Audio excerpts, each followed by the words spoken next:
Does that suggest, though, that during abnormal operations that current could flow through those items?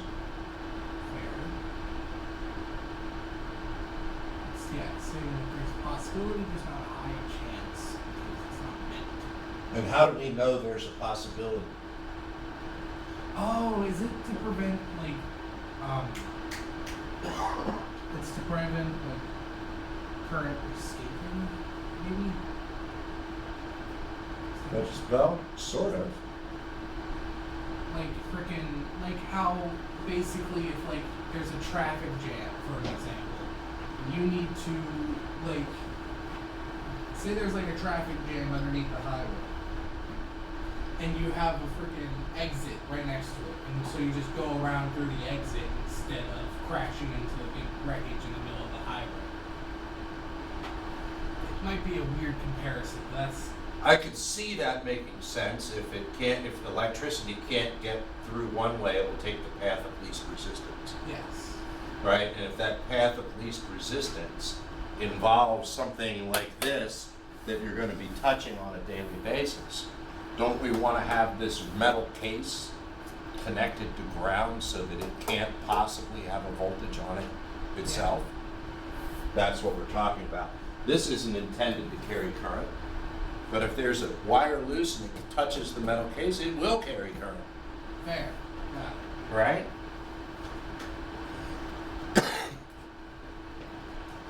So, protective devices are metal parts that aren't intended to carry current during normal operations. A grounding rod, the green connector on your plug, it's not designed to carry current under normal operations, but under abnormal operations it provides a path to keep you safe.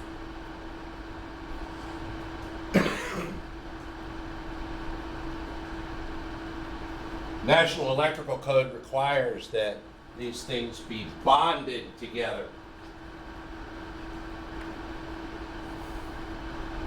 Okay, when we're talking about bonding, the key word in that left-hand paragraph is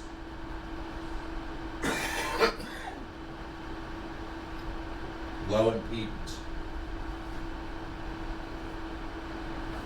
We want to make sure that there's no resistance between all of the metal parts of our motor control center or any other center so that you can't touch the power supply and the motor itself and get a shock.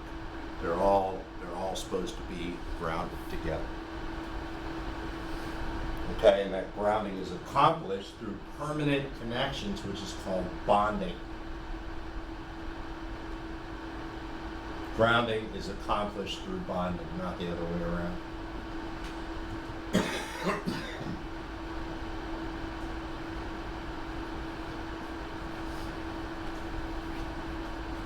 What does the earth have in it?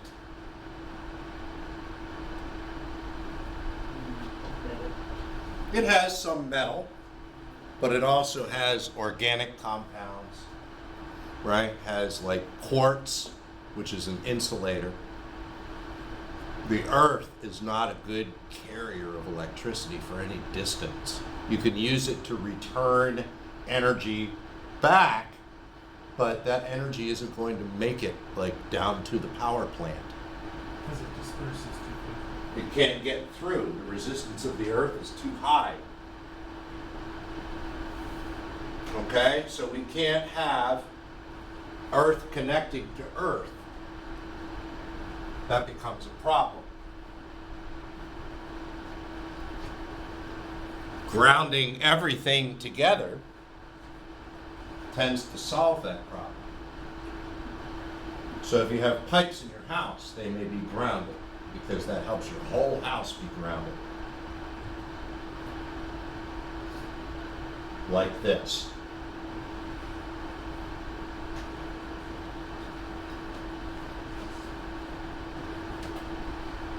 You may have one of these, you probably have one of these outside your house somewhere.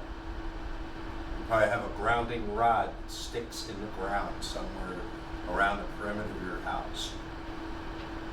If you don't have a house, there's probably one in your apartment building somewhere. this is the connection between your electrical system and earth. And I've got this right outside my fuse box. Yep, that's where mine is. It's right not far from the fuse. Actually, I should rephrase that. It's where the fuse box used to be before somebody else moved.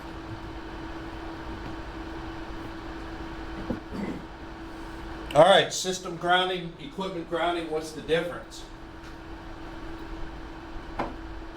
Oh. What? Go for it.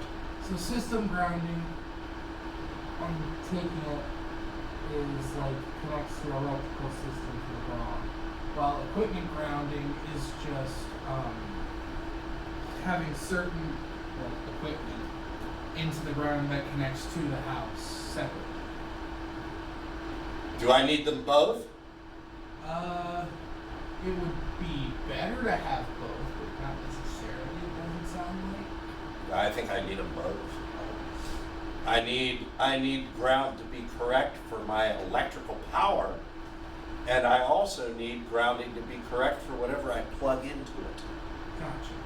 So both of those things, equipment and system, need to be grounded. So that there's no potential, so that if you're touching equipment with one hand, system with the other hand, there's nothing going through your heart at that point. That's what we saw the other day,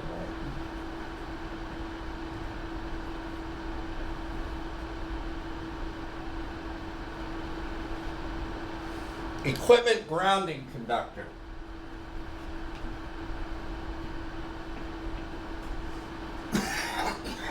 That is a fancy name for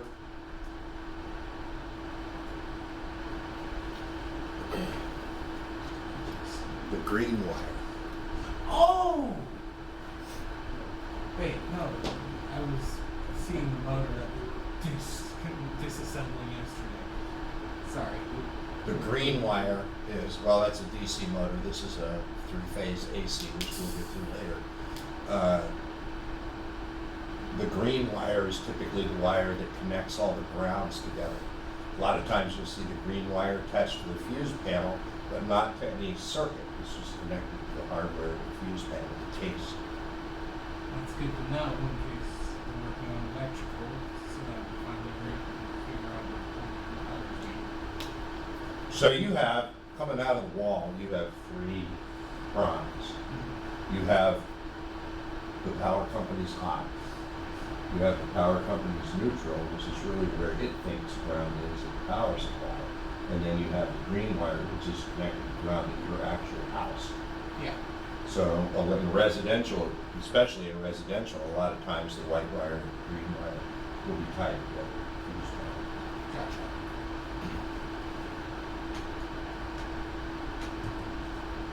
Ground fault. According to Kirchhoff, all of the current entering a device must leave the device, Oh, right? A point, any point, the current coming in must be equal to the current going out.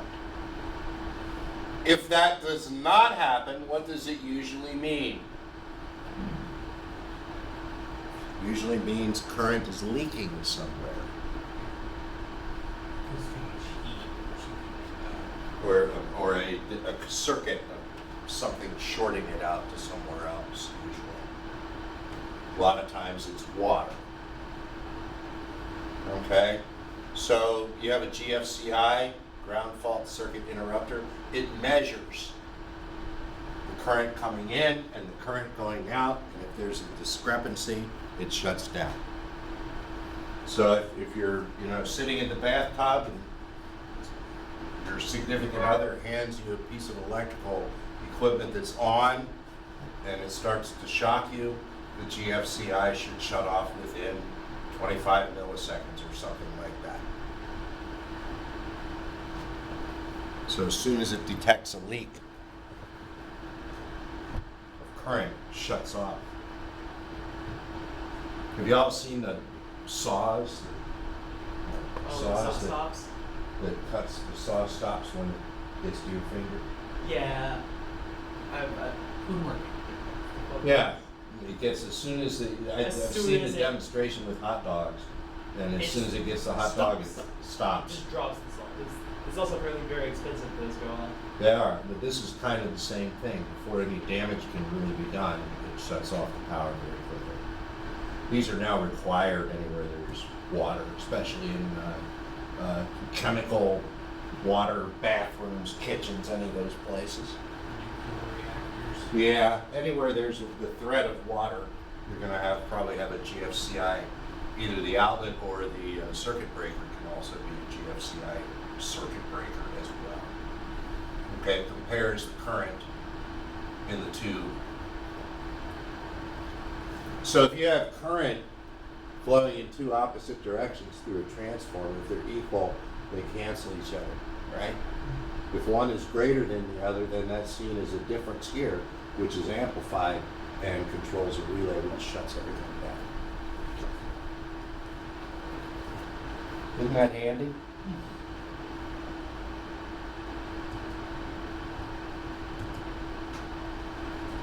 All right, this is where we really have to kind of look a little more carefully, because this is the interface that you guys will typically have when you're working on equipment. Lockout tagout is the process of removing the source of electrical power and installing a lock which prevents the power from being turned on. And then you have the tagout portion, which is putting a tag on it to indicate what's going on. Sometimes it will indicate who's messing with it. Sometimes it will indicate the nature of the work being done.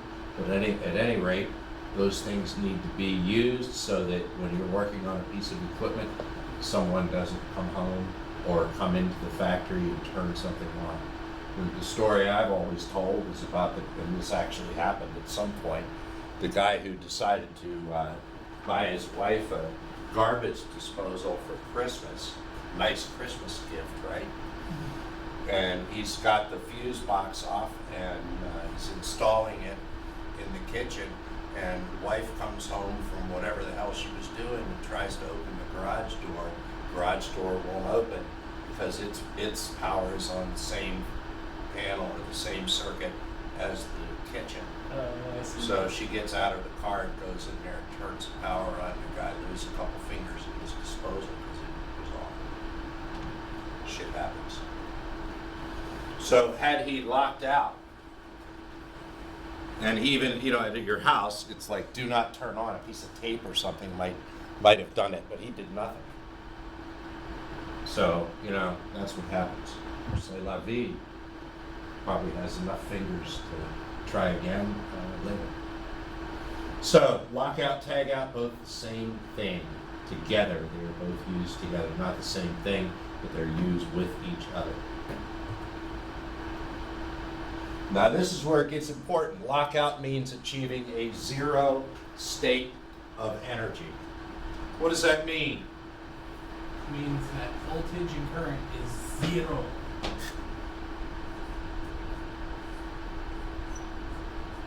Anything else? Sure flow is zero. It's hydraulics. So make sure everything's zero. What happens if you have this?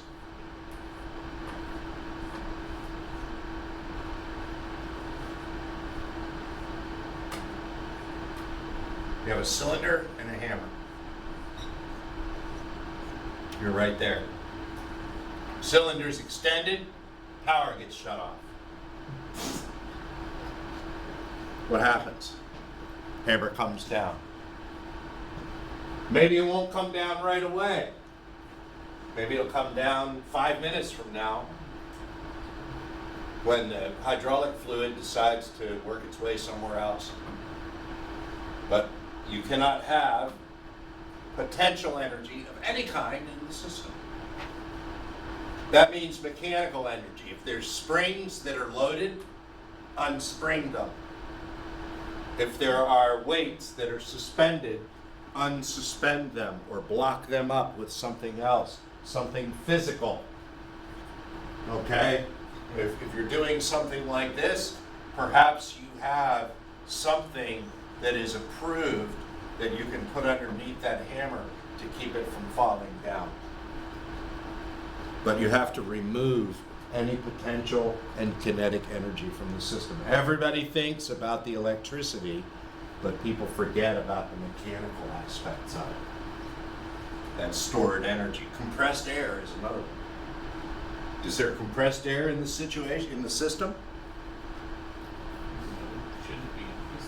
Not when you're working on it, there shouldn't be. It should be turned off. And just because you turn it off at the source does not mean it's turned off in the device. Right? How would you just turn it from supply to the exhaust? And then you might have to run a cycle or do something to remove the pressure that's in the lines. Got it. Right? Because you don't want to have pressure in the lines. You look at the little devices we're working with over there, no big deal. But if you're working with 3 or 6 inch diameter pressure lines, you're going to have a problem with the big part. Kind of like when you turn off the hose Yeah. and it's still pressurized, and it's get a big onrush and then it dies. Because you have to stick it off, the hose is so full of water.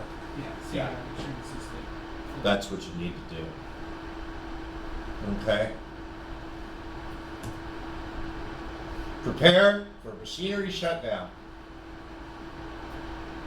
You gotta find where everything is. Machinery equipment, stop all running equipment by using the proper controls. Machinery or equipment isolation, that's when you're gonna disconnect the switch, standing clear of the box and face away while operating the switch with the left hand. Why do you look away? Do you want to see it? Stand clear of the box and face away. Why would you do that? You're supposed to be watching what you're doing, right? So in case of not flashing, There you go. In case of an arc flash. All right, you're a lot less likely to have a problem doing a switch blindly than you are having that switch explode in your face and a hail of shards of plastic and metal and molten stuff. That's not good. Okay?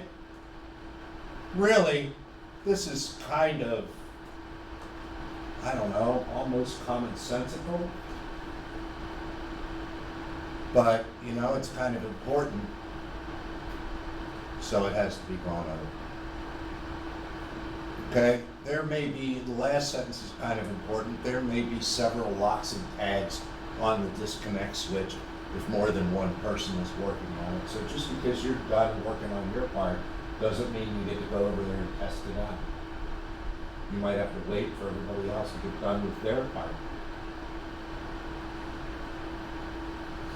All right, and they give a separate area down here to the release of stored energy. All sources of energy that have the potential to unexpectedly start up must be neutralized somehow. Okay, if you've ever worked in a car shop, they have a hydraulic lift, and there's pins that you put in the hydraulic lift so if the hydraulics fail, the lift doesn't fall in your head. yeah. So you harsh. Right. So you have to think about that. Okay, and this is also important. You have to verify that you actually have turned the power off.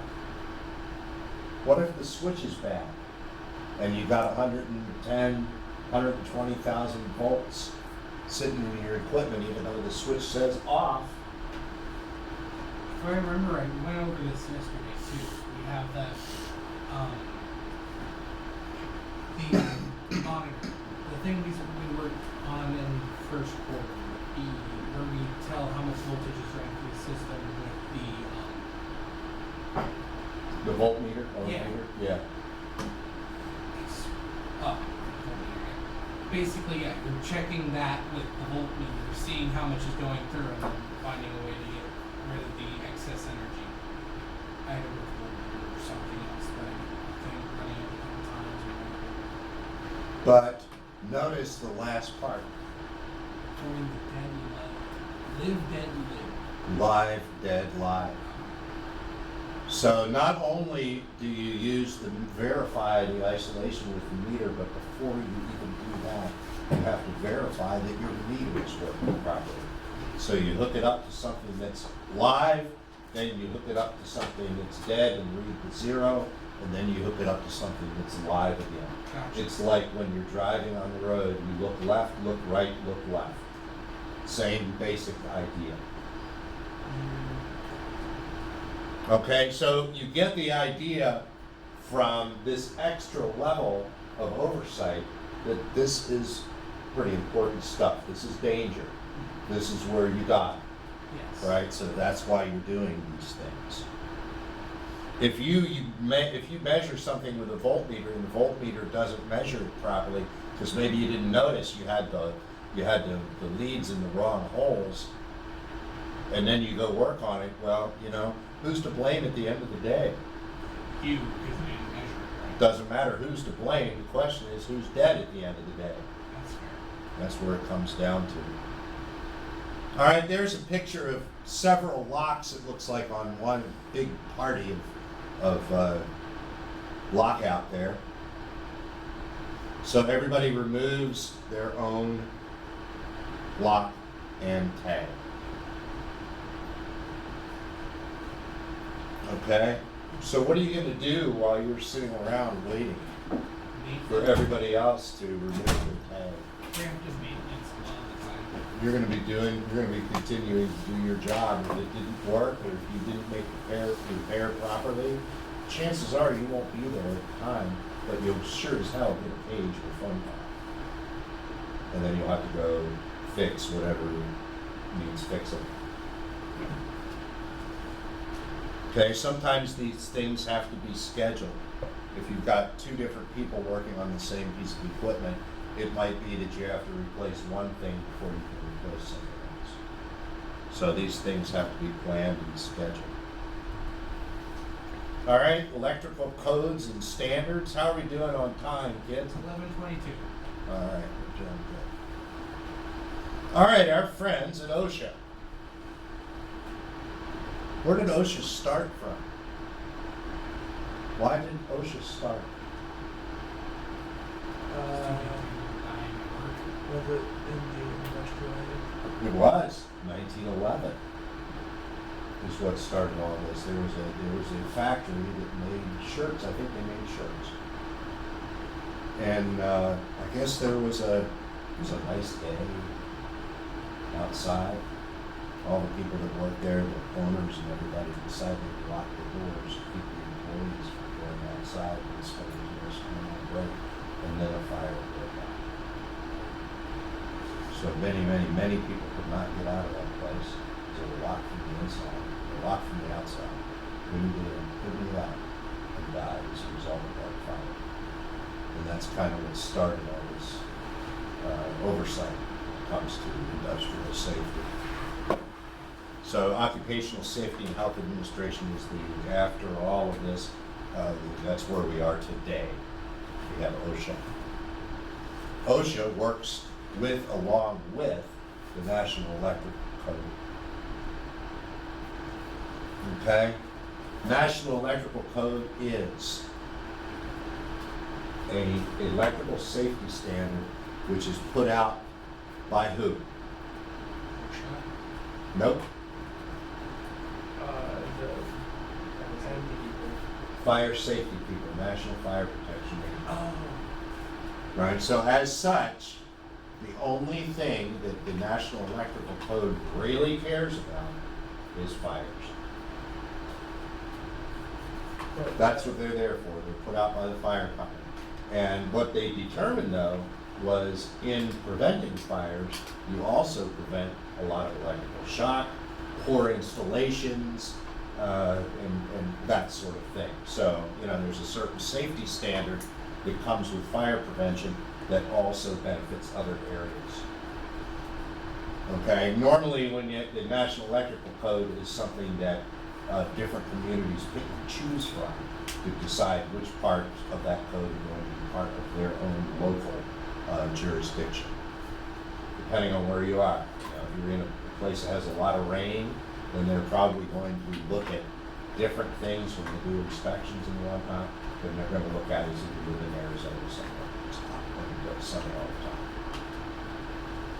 So it really depends somewhat on the environment.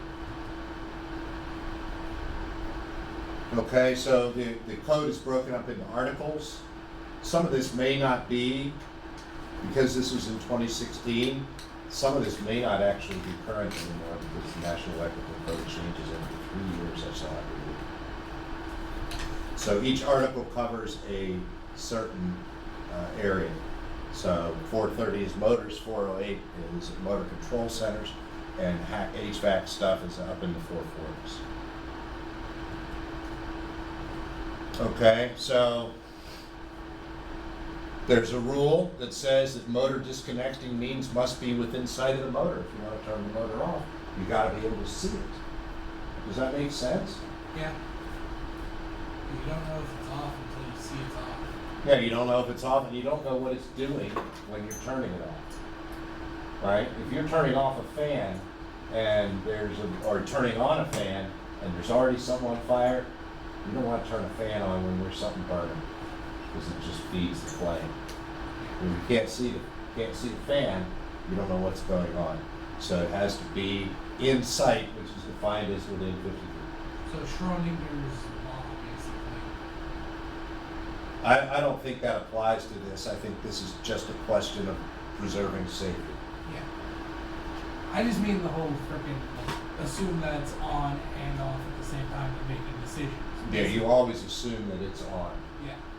until you prove otherwise. Okay? Typical motor inline circuit, you have a disconnecting means which has to be within line of sight of the motor itself. You have a fuse, the GFI fuse, you have the main conductors, you have your controller, and that should look familiar from your PLC stuff. It looks like a contact. Overload protection, which is different than short circuit protection. Overload means Too much, it's gonna. I can see how that is. Oh, if it is too much, it's gonna push that one way, or if it's too much going out, it's gonna push the other way, and it's sever the connection. this one, motor overload protection, Yeah. too much heat in the motor. Branch circuit protection, too much heat in the conductor. So the motor has a switch and the conductors has a fuse. They're not anywhere near each other, usually. Okay, and then you have motor thermal protection, which is another step that usually works to go together with this, because what causes a motor to get hot? Energy being wasted. Overloading it. So when you overload a motor, it causes heat, it causes excessive current, which is going to be caught by the fuse here. So if there's a problem with the motor, you have several different ways to determine that there's a problem and shut it off. You have the thermal protection here, you have the overload protection here, you have the disconnecting means, and you have the fuse. 3 are done automatically. The major disconnecting means is done usually by hand.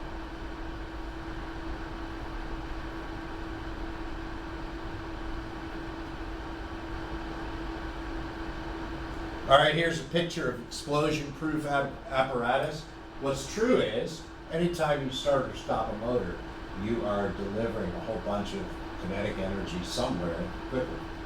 And when you do that by pressing a button, every time you press that button, it generates a small arc as the button itself gets closer to its contact. That small arc, if it's in a pure oxygen environment, or if it's in something that's volatile that way, can certainly cause an explosion. Then you've got your gas flame. So we have explosion-proof apparatus that's listed or identified for use in those types of locations. Okay, typically there will be a rubber membrane between the push button and the switch itself that will be sealed so that nothing, no air or gas can get into that membrane. Nothing to light up. And all of these come from Rockwell, who makes the, most of these pictures seem to come from Rockwell, who makes the PLCs that we use in our setups. Alan Bradley at Rockwell running the same. Okay, NFPA.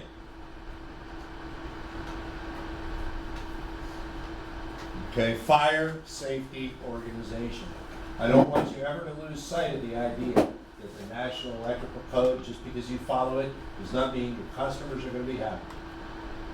It simply means that you're less likely to start a fire, and your customers are less likely to have a fire because you were crapping water. So you have to follow those codes to keep fire from happening. All right, Class A, Class B, Class C, and Class D fires, different types. Most fire extinguishers are labeled as to what kind they are designed to fight. I'm sure you're all aware that we can't use water to fight an electrical fire, right? You can't use water to fight a grease fire. In fact, water is one of the least effective ways of putting out a fire. Water does great when the fire's already out, keep it from happening again. So you've got different classes, and I'm not going to go through all of the details of this, but I do want to talk about labeled and listed. We did mention this the other day, that when you work with electrical equipment with the National Electrical Code, it needs to be labeled or listed. That means that it's kind of like a UL or underwriter's laboratory in that it has passed the test and is able to be used for that installation. Right?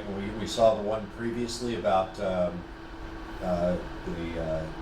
chemical flammable power switch, right? Start switch, the previous slide.